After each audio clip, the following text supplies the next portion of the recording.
बिस्मिल्लाहिर्रहमानिर्रहीम। अस्सलाम वालेकुम। मैं डॉक्टर शुएब बुखारी, फार्मासिस्ट।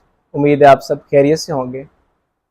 आज हम जिस टॉपिक पर बात करने वाले हैं वो बहुत ही इम्पोर्टेंट है, क्योंकि काफ़ी फार्मासिस्ट डिग्री के दौरान तो कंफ्यूज होते ही हैं, आफ्टर डिग्री भी वो कंफ्यूज रहते हैं कि भाई हमने करना है क्या। बेसिकली वो सोच रहे होते हैं कि हमने बिजनेस करना है। अब इसमें उन्हें बिजनेस किस चीज़ का करना है वो समझ लेते हैं कि फार्मेसी एज अ बिजनेस। अब हम अगर देखें, इस सोसाइटी के नज़दीक pharmacy is not a business. अब किसी फार्मासिस्ट को अगर बिजनेस की तरफ जाना है तो वो एक फार्मर डिस्ट्रीब्यूशन की तरफ जाए। फार्मर डिस्ट्रीब्यूशन वो किसी कंपनी की हो सकती है कि एक स्पेसिफिक कंपनी है, या फिर ये है कि वो डिफरेंट कंपनीज को भी मिला के अपने साथ उनकी डिस्ट्रीब्यूशन उनके प्रोडक्ट्स की कर सकता है। अब इसमें यह है कि डिस्ट्रीब्यूशन, इसका ओवरव्यू दे दूँ आपको मैं कि डिस्ट्रीब्यूशन की रिक्वायरमेंट क्या होती है। सबसे पहली चीज़ जो इम्पोर्टेंट है वो ये है कि अगर कोई भी शख्स डिस्ट्रीब्यूशन के बारे में सोच रहा है तो उसे सबसे पहले, अगर वो फार्मासिस्ट नहीं है तो उसे सबसे पहले एक फार्मासिस्ट को हायर करना चाहिए। और सबसे पहले तो हमें ये देखना चाहिए कि फार्मासिस्ट क्या चीज़ है। फार्मासिस्ट वो शख्स है जिसने 5 साल की प्रोफेशनल डिग्री हासिल की होती है, डॉक्टर ऑफ फार्मेसी जिसे कहते हैं, जिसे पाकिस्तान में फॉर्म डी कहते हैं। वैसे ऑल ओवर द वर्ल्ड इसे फॉर्म डी कहते हैं, पाकिस्तान में इसे कुछ और ही लोग समझ रहे होते हैं, डी फार्मेसी, पता नहीं क्या क्या चीज़। डिग्री का एक्चुअल जो नेम है वो है form D, doctor of pharmacy. और इसकी बेस पर डिग्री करने के बाद एक रजिस्ट्रेशन सर्टिफिकेट इशू करती है पाकिस्तान फार्मेसी काउंसिल, उसे हम कहते हैं रजिस्ट्रेशन सर्टिफिकेट ए। इस चीज़ को ज़हनशीन कर लेना है कि वो शख्स जो कि रजिस्टर ए में रजिस्टर है वही डिस्ट्रीब्यूशन या फार्मेसी को रन कर सकता है। उसी रजिस्टर ए की बेस पर डिस्ट्रीब्यूशन का लाइसेंस इशू होता है। अब लाइसेंस कहाँ से इशू होता है? लाइसेंस आपका जो डिस्ट्रीब्यूशन का इशू होता है वो इशू होता है आपके डिस्ट्रिक्ट क्वालिटी कंट्रोल बोर्ड से। बेसिकली वही इस चीज़ को आगे लेके जा रहे होते हैं चीफ ड्रग कंट्रोलर की तरफ। तो पंजाब में ऑनलाइन प्रोसेस है इसका, इसी तरह से केपी में, सिंध में, ऑल ओवर द पाकिस्तान इसका जो प्रोसेस चल रहा है आपकी डिस्ट्रीब्यूशन का, फार्मेसी के लाइसेंस का, ये सारा ऑनलाइन चल रहा है। अब हम आ जाते हैं कि इसमें आपको आगे कौन सी चीज़ें रिक्वायर होती हैं। ये तो हमने बात कर ली कि कौन इसको रन कर सकता है, कौन सा लाइसेंस ज़रूरत होता है। और हाँ, इस लाइसेंस को हम कहते हैं फॉर्म 8C। जो डिस्ट्रीब्यूशन का लाइसेंस होता है उसको कहते हैं फॉर्म 8C।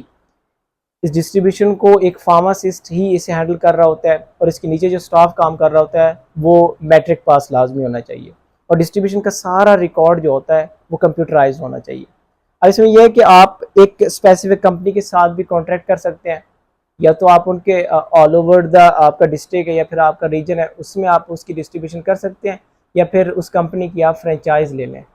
अगर किसी कंपनी की फ्रेंचाइज चल रही है ऑलरेडी उस डिस्ट्रिक्ट में तो आप एक स्पेसिफिक एरिया ले लें, उसकी एक उस ब्रांच में से उसकी एक फ्रेंचाइज ले लें। एक तो ये हो गया कि आप एक कंपनी को लेके चल रहे हैं। अब दूसरा पॉइंट है कि आप डिफरेंट कंपनीज को किस तरह से उनके मेडिसिन को डिस्ट्रीब्यूट कर सकते हैं किसी भी एक रीजन में, क्योंकि अब अगर आप डिस्ट्रीब्यूशन का काम कर रहे हैं तो आपको डिस्ट्रीब्यूशन की जो मेडिसिन है वो एक स्पेसिफिक एरिया में डिस्ट्रीब्यूट करनी होती है। फॉर एग्जांपल अगर हम एक कंपनी का नाम ले लें, मैं यहाँ पे किसी कंपनी को मेंशन नहीं कर रहा, जस्ट मैं कह रहा हूँ गेट्स का ले लें हम नाम। गेट्स में ये है कि अगर आपकी डिस्ट्रीब्यूशन है तो आपके पास गेट्स की मेडिसिन होनी चाहिए। लाहौर में देख लें एक स्पेसिफिक एरिया में गेट्स की मेडिसिन चल रही होगी।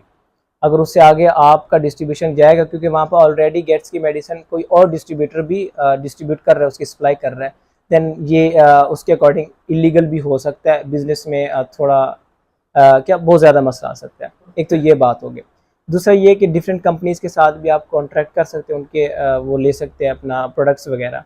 अब इसमें आपने जब लाइसेंस बनवाना है इस चीज़ का ख्याल रखना है कि आपके पास उनकी प्रोडक्ट्स लिस्ट होनी चाहिए। दूसरे नंबर पर आपके पास जितनी भी आपने कंपनीज़ के साथ कॉन्ट्रैक्ट किया हुआ है उनके आपके पास अथॉरिटी लेटर होने चाहिए, और वो अथॉरिटी लेटर और वो जो प्रोडक्ट लिस्ट है, सबसे पहले प्रोडक्ट लिस्ट देख लें। प्रोडक्ट लिस्ट जो है ना कंपनी के मैनेजिंग डायरेक्टर जो कि मैन्युफैक्चरिंग का है, इस चीज़ का ख्याल रखना है। अगर आप 10 कंपनीज़ की ले रहे हैं प्रोडक्ट्स, तो 10 कंपनीज़ 10 उनके जो मैन्युफैक्चरर हैं उनके एमडी या फिर उनके जीएम वगैरह के साइन होने चाहिए, उनसे वो अटेस्टेड होने चाहिए, उनसे वेरीफाई होनी चाहिए प्रोडक्ट लिस्ट। दूसरे नंबर पर आता है अथॉरिटी लेटर। अथॉरिटी लेटर आपको वो जो 10 कंपनीज़ हैं, वो जो 10 इंडस्ट्रीज़ हैं, मैन्युफैक्चरर हैं, उनकी जो कंपनीज़ हैं जो कि सेल्स, मार्केटिंग, डिस्ट्रीब्यूशन को कवर अप कर रही हैं, इस चीज़ को डील कर रही हैं, उनका जो मैनेजिंग डायरेक्टर है या फिर उनका जो जीएम है, उनसे वो अथॉरिटी लेटर्स आपके साइन होने चाहिए, उनसे वेरीफाई होने चाहिए। बस इसमें यही रिक्वायरमेंट्स होती हैं। इसके अलावा इसमें आपको कुछ वैन रिक्वायर होती है, आपने डिस्ट्रीब्यूट सप्लाई भी तो करनी है ना। आपको स्टाफ में देख लें, आपको सप्लायर रिक्वायर होते हैं।